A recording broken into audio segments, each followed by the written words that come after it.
During the time, dalawa lang yun ang designated National Priority Guerrilla Front. One was Marag Valley, which I think everybody is familiar, and the second is Surigao del Sur. Surigao del Sur, based on the enemy situation, it was the base of the main regional guerrilla unit Kamandag, main regional guerrilla unit Alimaong, sub-regional guerrilla, and two other sub-regional guerrilla units which were operating on the boundaries between Surigao del Sur, Surigao del Norte, Agusan del Sur. So practically there were three main regular formations during the time. Now, it was designated as a National Priority Front for that very reason, because the enemy during the time, CPP, NPA, NDF, were organized as part of the Northeast Mindanao Regional Party Committee. The Northeast Mindanao was far more developed as compared to the other territorial commissions during the time. And Surigao del Sur belongs to Front Committee 19, which was the base of the regional commission. So mga regional secretaries, most of the time hold their plenum in tri-boundaries of Surigao del Sur, Agusan del Sur, and probably sometimes in Surigao Norte. That in itself is an indication that everything is favorable to the insurgents in Surigao del Sur. It's only, probably I would say, it's a stronghold. It's a stronghold. One of the strongholds, if that would be breached, that stronghold would be breached, it would be easy for AP elements to move inside already, eventually going towards the base camp. So they are very particular about holding that Andap Complex. And where most of the engagements, even during our time, happened. That's also where I got my Gold Cross, on one of the engagements of the main regional guerrilla unit in Andap Complex. The technique in overcoming that Andap Complex is don't have that line of departure straight to Andap Complex. You could have similar lines of departure away, I would suggest, away from Andap Complex, because from a far off distance, AP elements moving towards that area that's even up to now, that's still their base camp. The jump off point towards Andap Complex is Barangay San Isidro. And Barangay San Isidro is off by probably 10 kilometers from the National Highway. So the normal entry point of AP elements is moved from the National Highway, moves towards Barangay San Isidro, the discovery of the camp. That was the first time that camp was discovered.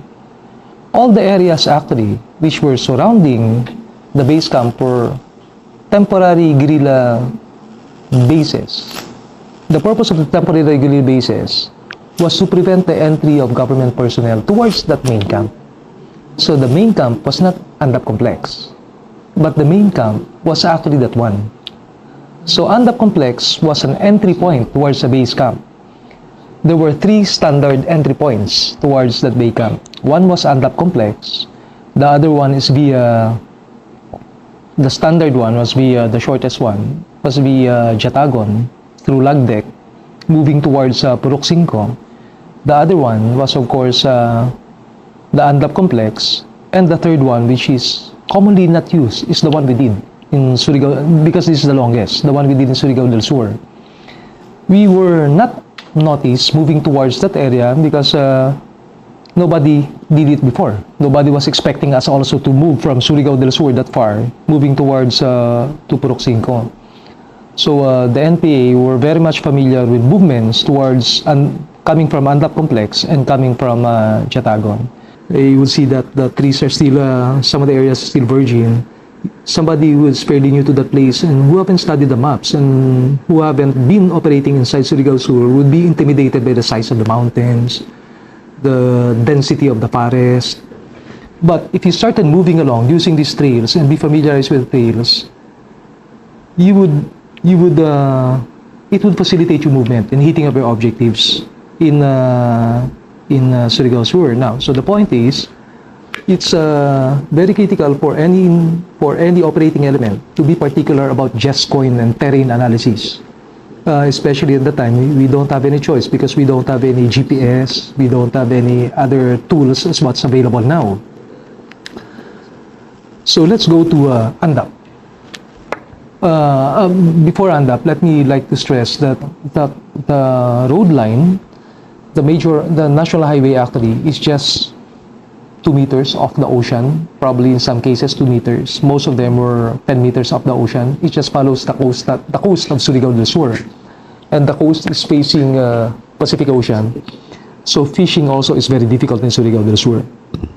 Excuse me. The conditions you see in Eastern Samar are the very same conditions in Surigao del Sur. The only difference is Eastern Samar has amoebiasis, Surigao del Sur doesn't have amoebiasis. So even if you remove the level of poverty in Surigao Sur by education, thus geographical location of the place would not actually, the way I see it, would not afford any normal economic activity for the people. It's because of the nature of the place. There are only 2 weathers in Surigao Sur. One is rainy, the other one is very wet or very rainy. So geographical location, the geography of the place, even the weather and the terrain would contribute to levels of poverty. Except there was a catch in there. There were opportunities before during the time of when logging were not banned yet. Logging companies provided opportunities for these people, but it's a case of national policy. The only place where this Surigao Sur which are developed, where the barangays, where the logging companies are located, it's not even the municipality, it's only the barangays, because the bulk of the taxes, most likely, before it was devolved, before we have the local government code, the bulk of the taxes of these logging companies goes to the national government. So probably a trickle goes down to the local government units. This was before the local government code. But recently, local government code was enacted back in 1991. So I'm not so familiar now and there's a total lag ban. So that's the main industry of Surigao del Sur also on their sources of income. Then we go to what are the socio-economic conditions in Surigao del Sur which made it prone to insurgents. For one, it has been a very common notion for most of the AFP officers, even for the institution, that we tend to assess that there's a direct relationship between poverty and conflict. As one of the root causes of insurgency, we normally would say that it's poverty. Now, from my point of view, I would tend to say, yes, poverty is one of the root causes, but it has an indirect relationship to conflict. The relationship is not direct for me, for this reason. Poverty in Surigao del Sur makes you not accessible to, deprives you of the accessibility to education. That's one. Deprives you of the accessibility to information. You're not accessible to investment, capital goods, services, etc. So in the absence of all these things, how would you generate any economic opportunity? So poverty, that's where I see that the relationship is more indirect than direct. And why conflict? Now, the failure to have access to information, the failure to have available capital goods and investment to promote your economic productivity makes you prone to the recruitment, actually. To the recruitment of, you see the failure of the government functioning in here. Recruitment of the CPP, NPA. So this is very typical of Surigao Sur. The industry of the place, when we came in, was solely dependent on the operations of Picop, Lianga Bay, Arasasan, and Puyat. There are 4 major companies.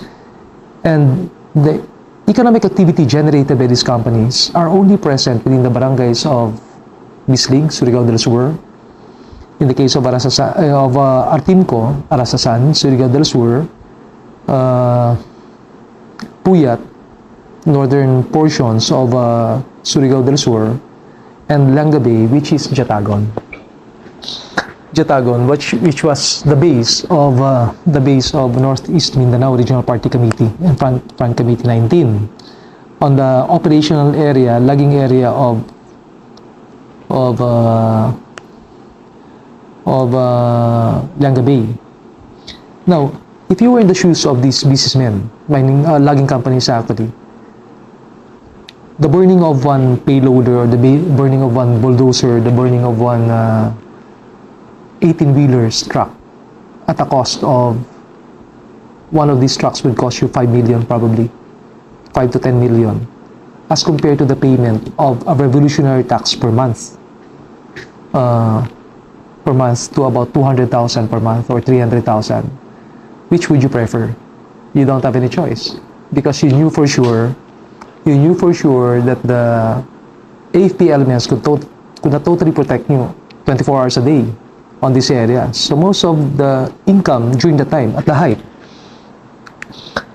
of warfare in Surigao, insurgency war in Surigao del Sur, most of the income was generated by was extracted extortion activities from the logging companies.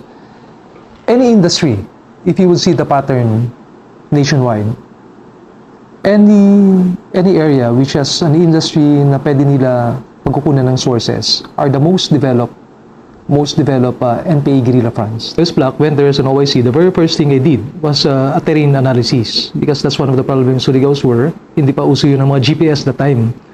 And the very first thing I did was to collect all the maps, logging maps. There were 4 major logging companies actually in Surigao del Sur. The Puyat Company on the north, the Artimco on the central Surigao del Sur, Lianga Bay on the other side, Lianga Bay, and the Peak of Mines. The areas of Lianga Bay crosses all the way to Agusan del Sur, and Arasasan cuts straight towards central Surigao del Sur. Now, somebody who has not seen these maps, and who has not seen all of these are logging maps which are drawn to scale 1:50,000. Somebody na hindi makikita ito, all these maps would keep on wondering how come we have a sighting on one side in San Miguel, Surigao del Sur, and the next following day we have another sighting in Jatagon, which if you travel by the normal highways natin dun sa area, that would be approximately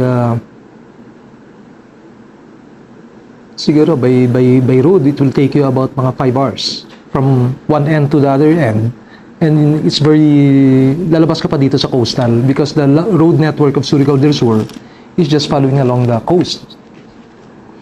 Now, so going back to the maps and terrain analysis, which is very, very critical for Surigao del Sur and very critical for intelligence officers actually, the GES coin. Now, the sightings, the reports of the sightings and the speed of the movement from one point to another would give you an idea that they do have their own internal highways, we would call it. They would have their own avenues of approach, which should be discovered by the S2s. Now, so what I did was I overlapped all these maps, put it on overlay, overlap it in one tactical map. You have the Montenegro logging company. It's an old logging company in the 50s. You have the Lianga Bay, which started also as an American company, also in the 50s. Arasasan, Puyat, and those were the 4 major maps that fortunately, I had an access. I went to the companies and gathered all these maps. Now, superimposing these maps on the tactical map, you would see that there's an internal highway within Surigao del Sur. And that was the secret of the battalion actually, I would say, operational technique of the battalion, why we keep on hitting the NPAs in their base camps. For instance, without the access of those maps, you would never see that there's a trail. These are old logging maps to expand. The propaganda, our propaganda, is right in front of you. The place is so destitute. It's so opportunities are very low. That's one of the strengths of the province, Surigao Sur. Yeah, ang dami talaga sa kanila doon. You don't have to do recruitment, you don't have to expand actually. So that's one areas na pwede tayo pumasok on nation building actually, as come out on strategies where we could reverse the or we could contribute to probably make the structure, reduce the baseline. So it's really on poverty. So it's not only assisting other government agencies,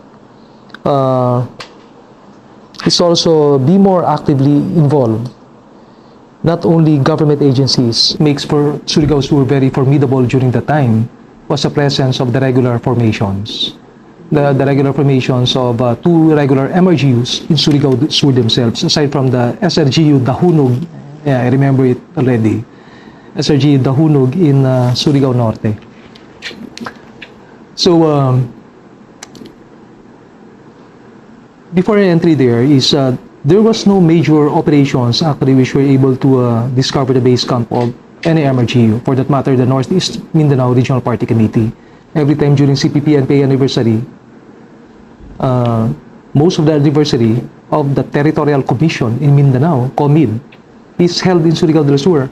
So that's how favorable the place is to the territorial members of the Mindanao Commission could afford to stay there. Now, it has been an issue on operating elements on where is really the base camp on this Northeast Mindanao Regional Party Committee. Where is the sanctuary even of some of the COMID members, and how come they do have access to this base camp after their engagement with 23rd IB? So when we went back early the following day together with two companies already, that's where we were shocked on the size of the base camp. It has regular, this is on Purok 5, it has a regular obstacle course, it has a regular dining area, a lecture hall, and a communal farm with a production facility for generators. Generators for large battery sizes, being run by large battery sizes of what we are familiar at 21 plates. We see more than the large trucks, lugging trucks. There was even a motorcycle within that base camp. So the standard of the mess hall was running water. Running water was flowing from a spring towards the center of the mess hall, towards the center of the tables. So that's how developed the base camp. The base camp was. Fortunately, the regulars were not around, so there was no significant engagements except for some harassments we had, which was obvious. So that was the main discovery of a base camp.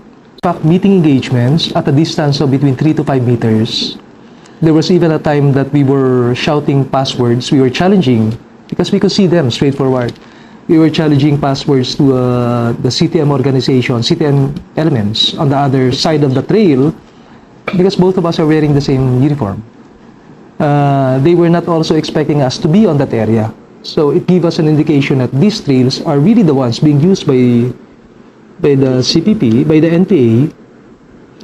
Medyo nagulat sila. Bakit natumbok namin yun ng mga rota nila? Kumbaga, sana. So, we knew from there that these are the major arteries. These are the highways of the NPA.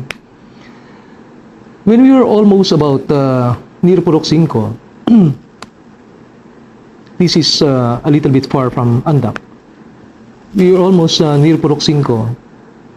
We were actually the whole battalion halted because there was a large encounter on the other side. It came to a point, because we were the national priority front, it came to a point from 2 battalions. At the height of being the national priority front, we had already 5 battalions in one single province. 29th IB went back again to Surigao del Sur because the problem is back there. So this means to say that the military solution is not really a solution to counterinsurgency. We address, yes, the armed component, but nothing else. We do have the SOT, we clear the SOT, we clear the barangays, we dismantle whatever priority guerrilla fronts are there, but the conditions of the place are still conducive for insurgency. We haven't totally addressed those ones. Even the local government officials or the other developmental agencies which are supposed to be responsible for doing this one, as what we have been taught in the clear, hold, consolidate, and develop, we're not able to do it.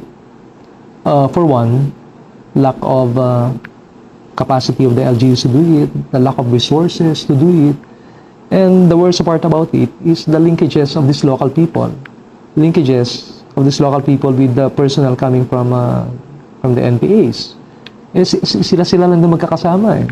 That's how isolated Surigao del Sur is.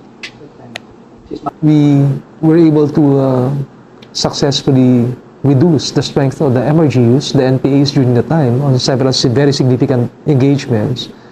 But the battalion went back again, and the conditions went back again. So we were not providing permanent, or we were not facilitating a more sustainable solution to counterinsurgency. And don't tell us probably we won't be learning the lessons of the past. Everybody knows this one. Everybody knows about that the AP will not be able to sustain the lessons. You could see this in SMRC, Southern Mindanao Regional Committee. That's in Compostela Valley, Diwalwal, Davao Norte side. Mining areas with the total ag ban. So everybody shifted to mining. So where do you see the most developed NPA fronts now? It's SMRC. That's the strongest. So one tool actually, the strength of the NPA is only equivalent to the resources they would be able to generate. So one tool where the AFP could help in the clearing operations would be on the resource generation, how to cut these sources of finances. It doesn't mean you have to threaten these guys or what, not to give to the, definitely they would say yes if you're around. The moment you turn your back, everybody would argue that you're not there to protect us. It's our own business, it's our own lives here. So they would start giving again.